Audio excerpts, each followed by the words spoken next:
कहानी एक 11 साल की लड़की मार्गरेट की, जो रोज रात को सोने से पहले भगवान से बस एक ही विश मांगती थी और वो विश किसी खिलौने और चॉकलेट के लिए नहीं थी। वो विश जानकर आप भी आश्चर्य रह जाएंगे।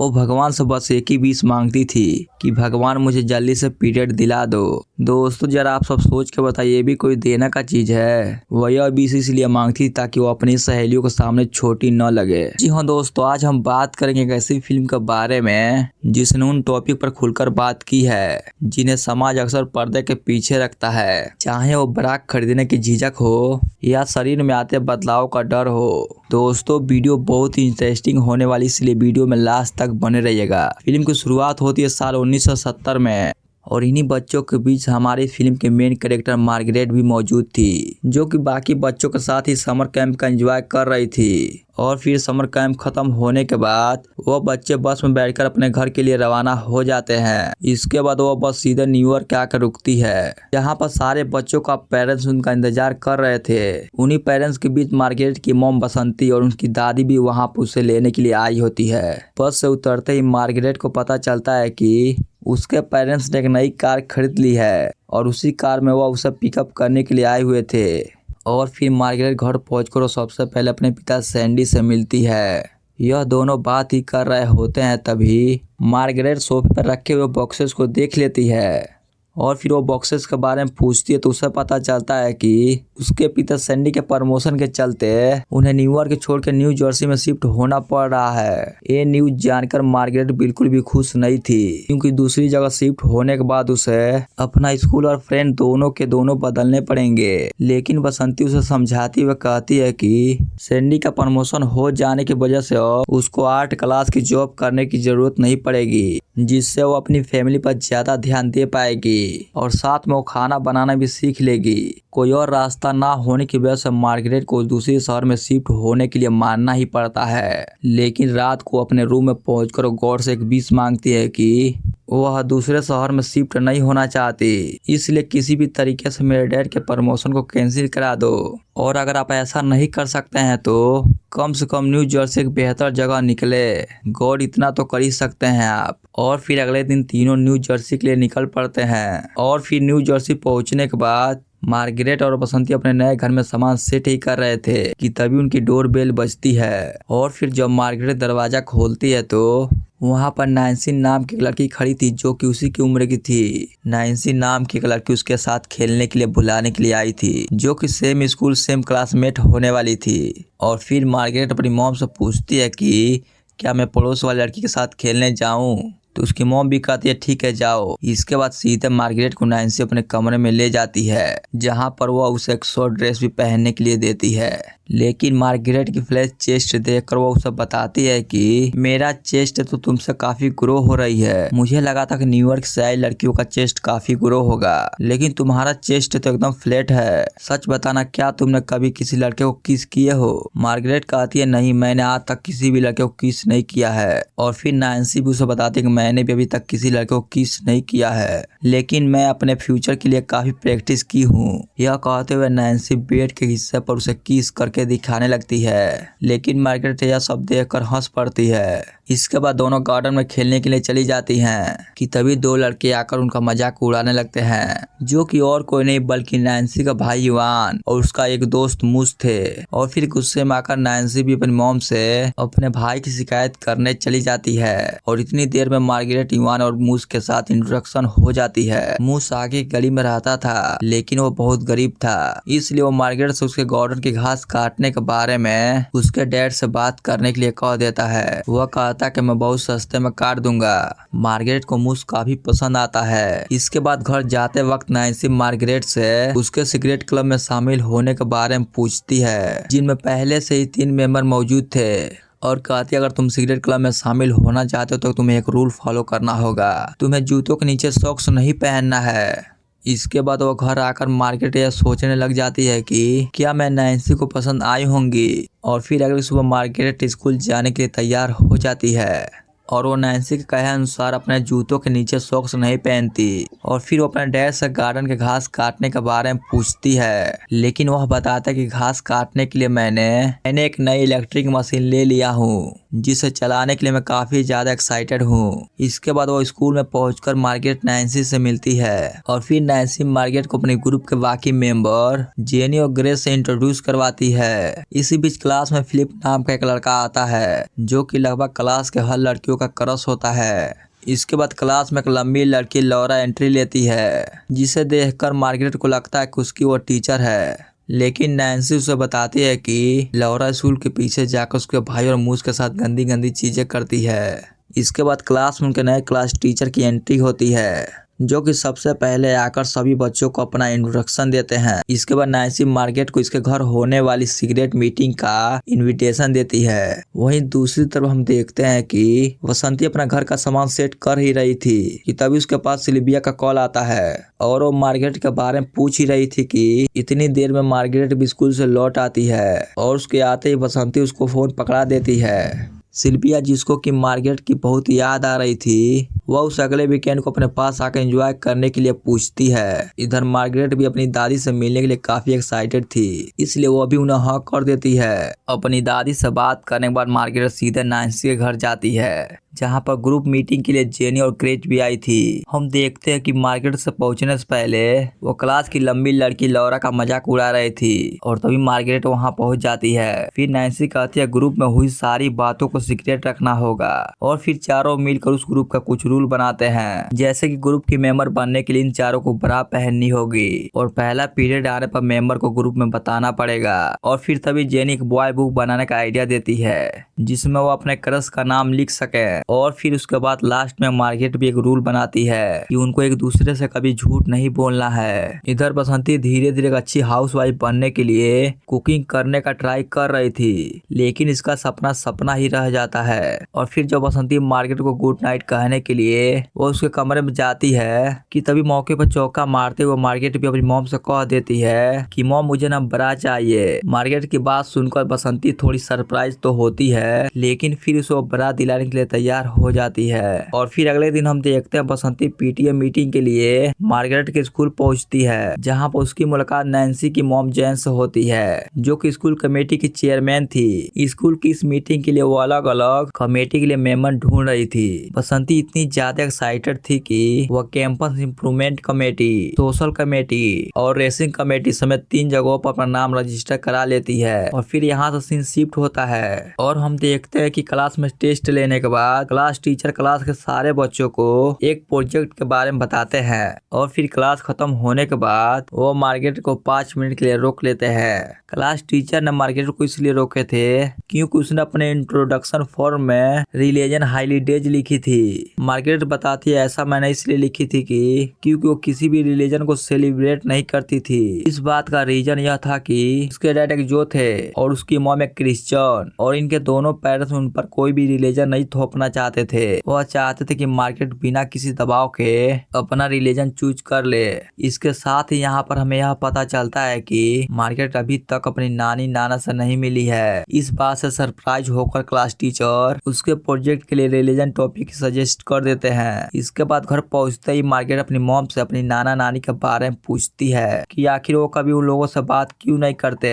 इस बात पर इमोशनल होकर बसंती उसे बताती है कि तुम्हारे पिता एक जूई थे और मेरे पेरेंट्स को यह चीज पसंद नहीं आई, पर हम दोनों एक साथ रहना चाहते थे, इसलिए हम दोनों ने भागकर शादी कर ली। इसलिए उन्होंने हमसे सारे रिश्ते नाते तोड़ दिए। इसके बाद बसंती मार्गरेट को ब्रा दिलाने के लिए एक शॉप पर जाती है, लेकिन मार्गरेट का साइज काफी छोटा होने की वजह से शॉपकीपर उसे ग्रुप ब्रा पहनने का सजेशन देती है, जिसे ट्राई करने के बाद मार्गरेट खरीद लेती है। वहीं इधर हम देखते हैं सैनी नई मशीन के साथ गार्डन की घास काटने की तैयारी कर रहा होता है। वहीं मार्गरेट घर आकर अपनी ब्रा पहनती है, लेकिन बूब्स छोटा होने की वजह से काफी दुखी होती है, इसलिए वो अपने बूब्स को बड़ा दिखाने के लिए अपने ब्रा में कपड़ा ठूस लेती है।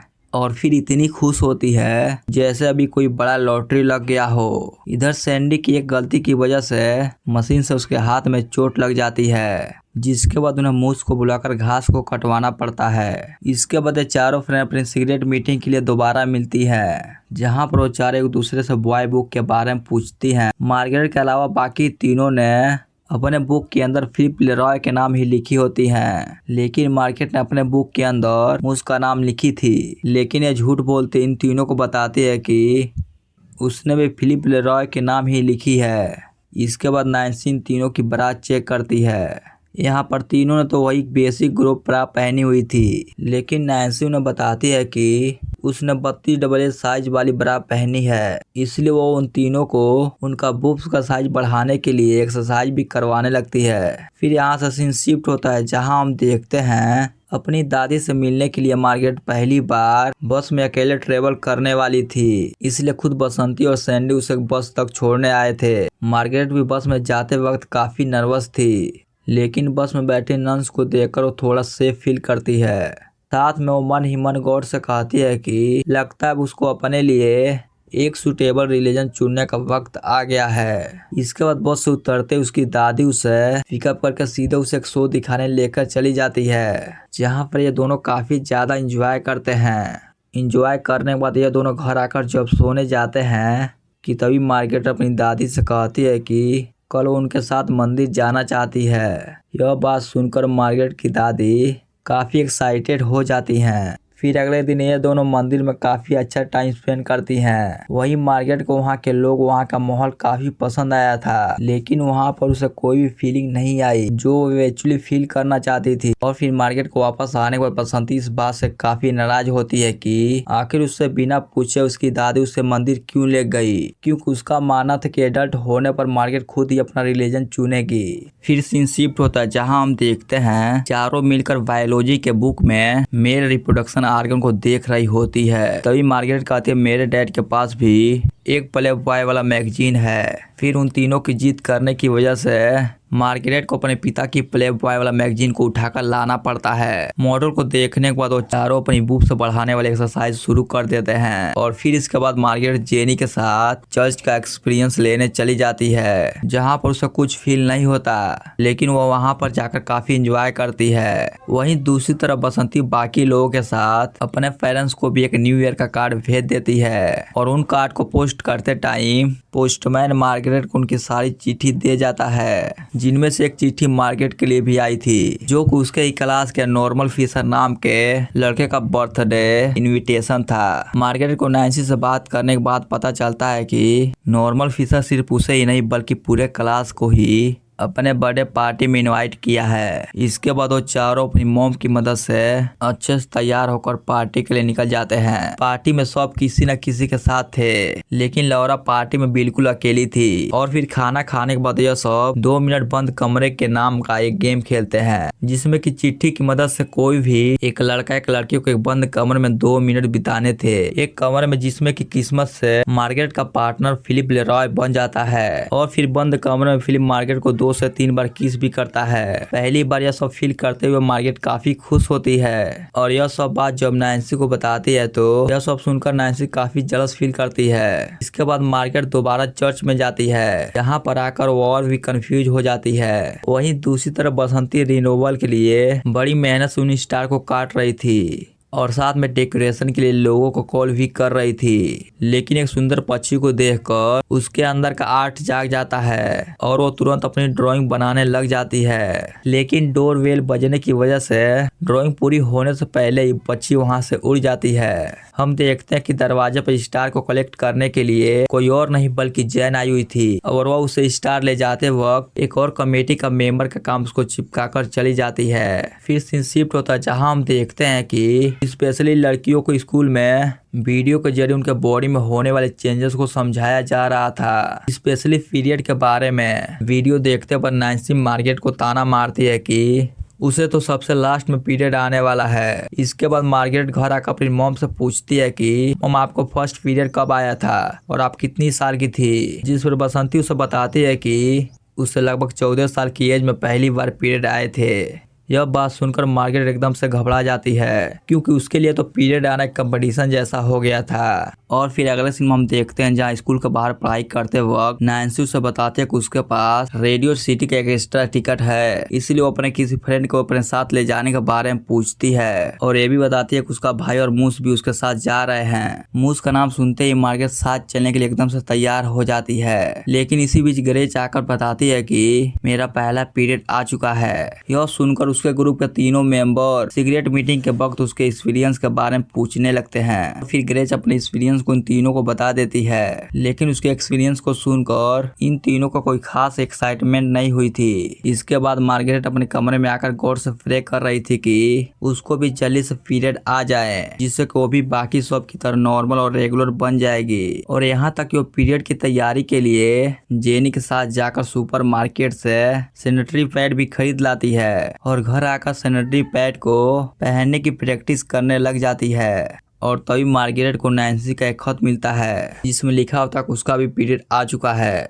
मार्गरेट यह जानकर और भी ज्यादा दुखी हो जाती है, इसलिए वो थोड़ा अपने माइंड को फ्रेश करने के लिए अपनी दादी को फोन लगा देती है और उसके साथ अगले हफ्ते पहले की तरह मिलने के बारे में कहती है। लेकिन उसकी दादी पहले से ही फ्लोरिडा जाने का प्लान बना चुकी थी और उससे अचानक ध्यान आता है कि वो मार्गरेट को अपने पास सीधे फ्लोरिडा भी बुला सकती है। यह प्लान मार्गरेट को भी पसंद आता है, इसके लिए वो फट से तैयार हो जाती है। अगले दिन वो नैन्सी के कार में बैठकर रेडियो सिटी के लिए निकल पड़ती है।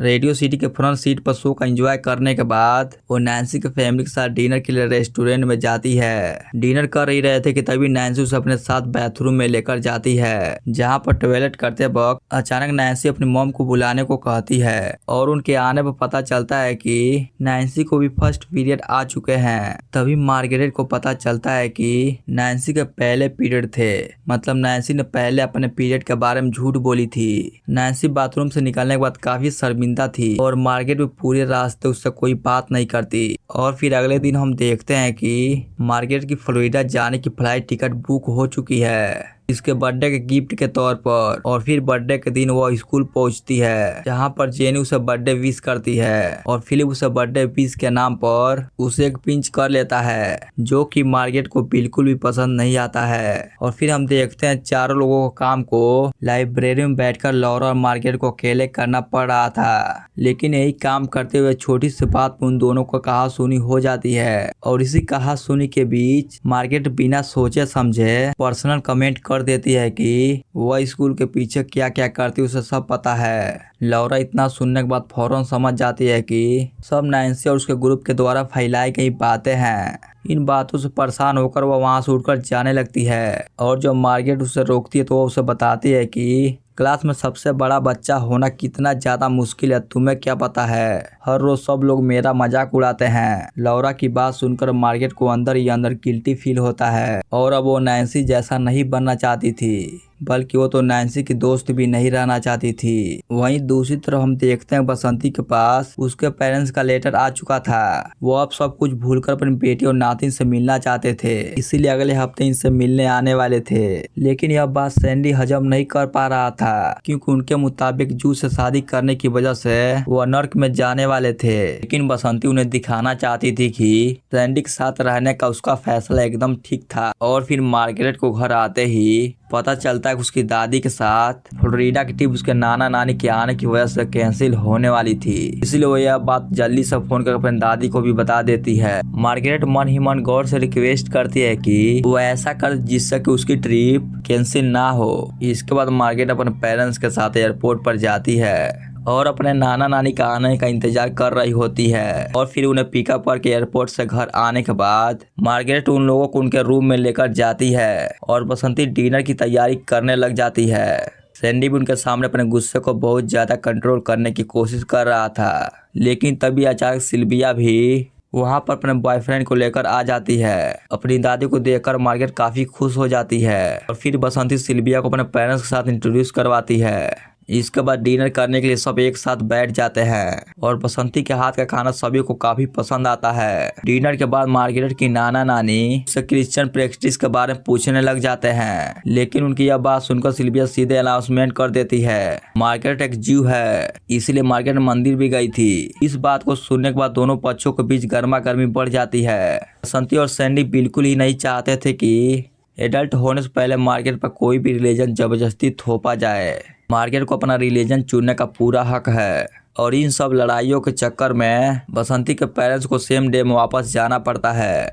लेकिन इस इंसिडेंट से मार्गरेट के पास गलत मैसेज जाता है और फिर यहाँ से सीन शिफ्ट होता है और हमें 1 साल के बाद का सीन दिखाया जाता है, जहाँ स्कूल के ग्रेजुएशन सेरेमनी में फोटो खिंचवाने के बाद मार्गरेट अपने क्लास टीचर को बताती है कि वह एक बहुत ही अच्छे टीचर है और इनको थैंक्स भी बोलती है। और फिर लॉरा को अपने साथ डांस करने के लिए बुलाती है और उन्हें डांस करता हुआ भी देख जेनी भी उनके साथ डांस करने के लिए आ जाती है। लेकिन नैन्सी यह सब देख कर कहीं न कहीं अंदर से शर्मिंदा थी और हम देखते बसंती अपनी दिल के सुनकर फिर से अपनी आर्ट क्लास शुरू कर देती है और वह मिसेस जेन से किसी भी तरह का कमेटी का काम करने को मना कर देती है। मार्केट स्कूल के समर कैंप पर निकलने से पहले मूस को गार्डन की घास काटने को पैसे देती है और वापस आने पर उसके साथ वक्त बिताने का वादा भी करती है। इसके बाद मूवी के एंड में मार्केट को अपना पहला पीरियड आ जाता है। यह शायद दुनिया की पहली लड़की थी जो कि पीरियड आने पर इतना ज्यादा खुश थी। इसके लिए मार्गरेट गॉड को थैंक्स कहती है। और दोस्तों इसी हैप्पी एंडिंग के साथ यह फिल्म यही समाप्त हो जाती है। दोस्तों अगर आप सबको यह मूवी एक्सप्लेन वीडियो पसंद है तो वीडियो को लाइक सब्सक्राइब शेयर जरूर कीजिएगा।